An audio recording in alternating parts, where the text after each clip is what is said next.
Hello geometry students, welcome to our 11.5 and 12.8 notes.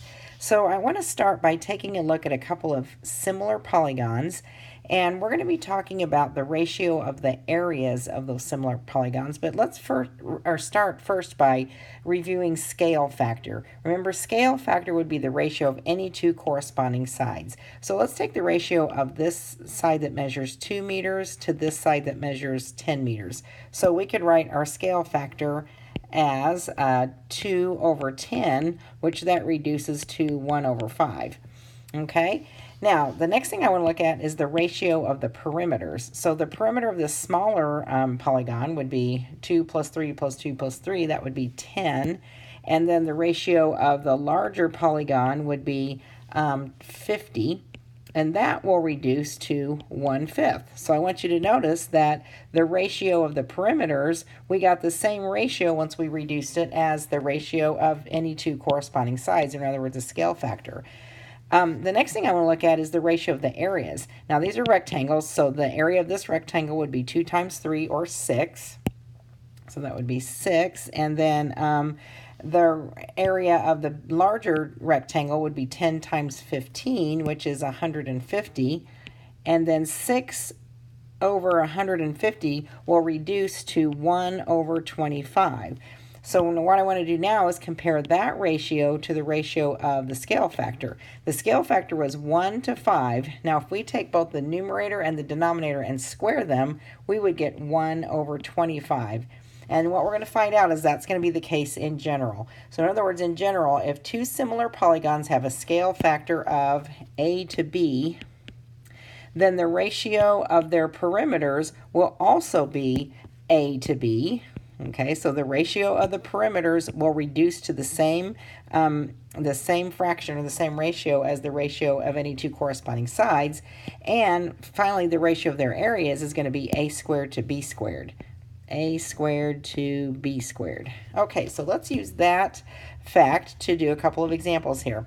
The first one says, given triangle JKL is similar to triangle PQR, and the area of JKL, that's the smaller triangle, is 30 square inches, then find the area of triangle PQR. So the first thing I want you to notice is that, J and K are the first vertices mentioned or named in the first polygon triangle, and then P and Q are the first two mentioned. So what that means is that segment JK corresponds to segment PQ. So we can come up with a scale factor of writing the ratio of two corresponding sides. That scale factor would be 12 to 15, which reduces to 2 to 5. All right, so now that I know what the scale factor is, now we can talk about what the ratio of their areas would be. And the ratio of the areas would be 2 to 5 squared. That would be 4 over 25. Now, 4 and 25 are not the areas of these two triangles necessarily, but we do know that the areas would reduce to 4 to 25. So knowing that, we can write a proportion. We can say that 4 to 25 is the same thing as, 30 square inches is the area of triangle JKL. That's the smaller one. So we're going to put 30 in the numerator of this fraction or this ratio, and then our unknown area would be X. Okay, so at that point we'll cross multiply and solve. I'm going to try and keep this video a little bit shorter, so I'll leave that work up to you, but when you cross multiply and divide by 4, you should get 46.875 square inches. All right, then in example number 2, we're told that the figures below are similar, and this time we're asked to go the other direction. Let's find the scale factor and then also find X, this missing side. Okay, so if these two figures are similar, then let's look at the ratio of their areas. The ratio of their areas would be 400 to 64. I'm taking the ratio of the larger polygon to the smaller polygon. Now, remember, that is the same thing as A squared to B squared. Okay, so if I want to find out the scale factor, I can go backwards from A squared to B squared, just take the square roots of the numerator and the denominator, and that would give us our scale factor. So the square root of 400 over the square root of 64, that would be 20 over 8, and then we can reduce that if we want. Let's go ahead and call that 5/2. Okay, so the first part of this problem asks us to find the scale factor, so we have found the scale factor. The scale factor is 5 to 2, and now let's find out what x is. So let's use that scale factor. Let's take the ratio of any two corresponding sides. Scale factor tells us that that ratio would reduce to 5 over 2.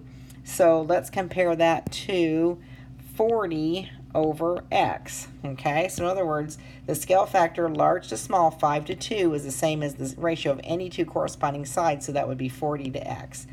Okay, so cross multiply and solve. Let's see, we get 5x is equal to 80, so x is equal to 16. All right, so we found the scale factor and we found x, so we're done with that example. All right, let's take a look at this next one. Example 3 says, let's talk about what happens when you change the dimensions. Now, by dimensions, I mean a length, a width, a height, a radius, an apothem, a diameter. Those are all dimensions of shapes, of two-dimensional shapes. Let's talk about what happens to the area of a two-dimensional shape when we change its dimensions. So for example, example 3 says, describe the effect on the area of a parallelogram if its base is quadrupled and its height is multiplied by 7. So let's do this. Let's say a sub 1 is the area of our original parallelogram, and you would find the area of a parallelogram by taking base times height. So then a sub 2, that would be the new area when we do what? When we, let's see, quadruple the base and multiply the height by 7. So instead of b, I'm going to write 4b, that's the base quadrupled, and then instead of h for the height, I'm going to write 7 times h. If we simplify that, we would get 28b times h. So if you compare these two areas, we can see that if I quadruple the base and multiply the height by 7, the area turns out to be 28 times bigger. So the effect on the area, it's, well, let me say that the area is 28 times bigger when we change those dimensions as was described. Okay, let's look at the next example. If the base and height of a parallelogram are tripled, how many times bigger is its area? Well, if you don't think about this very carefully, you might say, well, if I triple the base and the height, obviously the area would be 3 times as big, but that's not actually the case. So let's go ahead and write a formula for the area of an original parallelogram. So I'm going to call that a sub 1. We would find that area by taking the base times the height. So if I triple both the base and the height, my new area would be 3 times b times 3 times h. You can see how we've tripled both the height, the base and the height. So when I simplify that, I get 9 times bh. So tripling both dimensions, the base and the height, won't just triple the area, it'll actually make the area 9 times bigger. So the area is actually, it is 3 squared, or 9 times bigger. All right, let's look at the next example. It says, if the length, width, and height of a rectangular prism are doubled, how many times bigger will its volume be? So now we're looking at 3 dimensions. So again, let's compare an original volume, okay, length times width times height. Let's compare that to the volume you would get when you double all of those dimensions. So instead of L, I'm going to write 2L, and I'm going to replace W with 2W and H with 2H. So we can see that our new volume is going to be 2 times 2 times 2, or 8 times bigger than the original volume. So 8 times LWH. So that volume is going to be, the new volume is 2 to the third, or 8 times bigger. Okay, so if you triple all 3 dimensions, without thinking, you might think, oh, well, the volume is going to be, I guess we didn't triple, we doubled. If you double all 3 dimensions, you might, without thinking, think, oh, the volume is going to be twice as big, but the volume actually ends up being 2 times 2 times 2, or 8 times larger. So let's continue. Our last example, we were looking at a three-dimensional shape. So let's continue thinking about solids in 3 dimensions. And when we have solids that are similar, it's like similar polygons in that similar solids have the same shapes but different sizes. Okay, so just like with similar polygons are the same shape or the different size. The same thing is true for 3-dimensional solids. Okay, if we want to talk about the scale factor of 2 similar solids, then the scale factor of similar solids is the ratio of any corresponding dimensions. And as we mentioned earlier, dimensions can be any linear measurement like length or width or height or base edges or radii or apophthegms.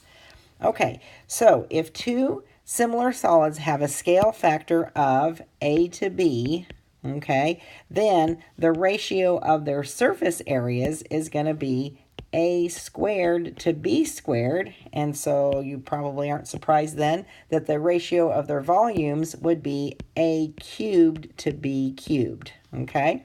So for example, let's look at this one. It says, find the scale factor, the ratio of the surface area, and the ratio of the volumes of these similar solids. So to find scale factor, we will find the ratio of any 2 corresponding sides. So here we have 2 corresponding sides. That scale factor looks like it's going to be 3 to 2 when we take larger to smaller. So if the scale factor is 3 to 2, that means the ratio of their surface areas is going to be 3 squared to 2 squared. That would be 9 to 4. And the ratio of their volumes then would be 3 cubed to 2 cubed, which would be 27 to 8. Now, that doesn't mean that the areas are 9 and 4 square units and the volumes are necessarily 27 cubic units and 8 cubic units, but if we looked at the ratio of those surface areas or volumes, they would reduce to these ratios. Okay, so let's look at an example 7. It says 2 similar cones have radii 10 millimeters and 15 millimeters. What is the ratio of the surface area of the small cone to the surface area of the large cone? Well, let's just stop there and answer that question. So if the scale factor, remember, the scale factor is the ratio of any 2 linear measurements. So if the scale factor is 10 to 15, which I'm going to just reduce that because it's just easier to deal with smaller numbers, then that means that the ratio of, let's see, we're asked to find the ratio of the surface areas, ratio of surface areas is going to be 2 squared to 3 squared, so that would be 4 to 9. All right, and then the second question asks us if the small cone has a volume of 800 cubic millimeters, what is the volume of the larger cone? Well, let's take that scale factor and let's cube the top and the bottom to get the ratio of the volumes. The ratio of the volumes is going to be 2/3 cubed, which is, let's see, 2 cubed is 2 times 2 times 2, which is 8, and 3 cubed is 3 times 3 times 3, which is 27. Okay, so now we can write a proportion. We can say that ratio of 8 to 27 is what the actual volumes would reduce to.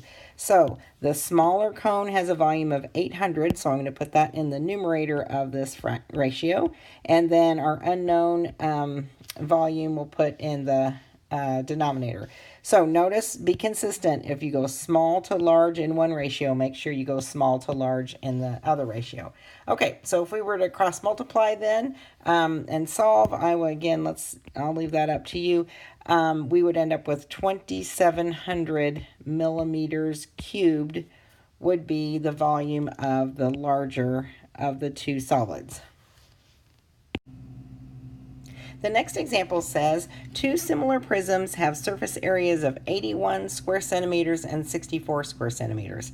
So the first question is, what is the ratio of the height of the large prism to the height of the small prism? That's just another way of asking what is the scale factor, because the scale factor would be the ratio of any 2 corresponding sides. So if we have a ratio of surface areas of 81 to 64, remember that's a squared to b squared. So that means that the ratio of the ratio of any two corresponding sides, in fact, why not, instead of ratio, why don't I just say the scale factor? Then the scale factor would be the square root of 81 over 64. The square root of 81 is 9, and the square root of 64 is 8, so that's our scale factor. So we've answered the first question. And then the second question says, if the large cone has a volume of 1,458 cubic centimeters, what is the volume of the small cone? So let's take this scale factor and let's cube the numerator and the denominator. 9 cubed is 729, and then 8 cubed is 512.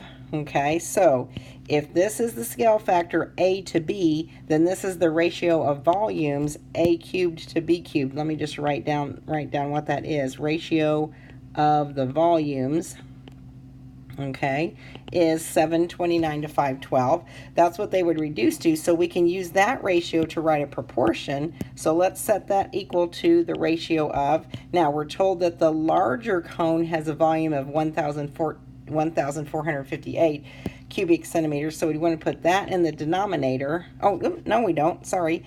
We want to put that in the numerator. I just noticed that my scale factor does go large to small. So I want the larger volume here. That would be 1,458, and so we are looking for the smaller, that's a 5, there we go, we're looking for the smaller volume, which I'm going to call x. Okay, so you could cross multiply and solve, or you might notice that 1,458 is just 729 doubled, so if I double 512, I would get x. Or you could cross multiply and solve, either way.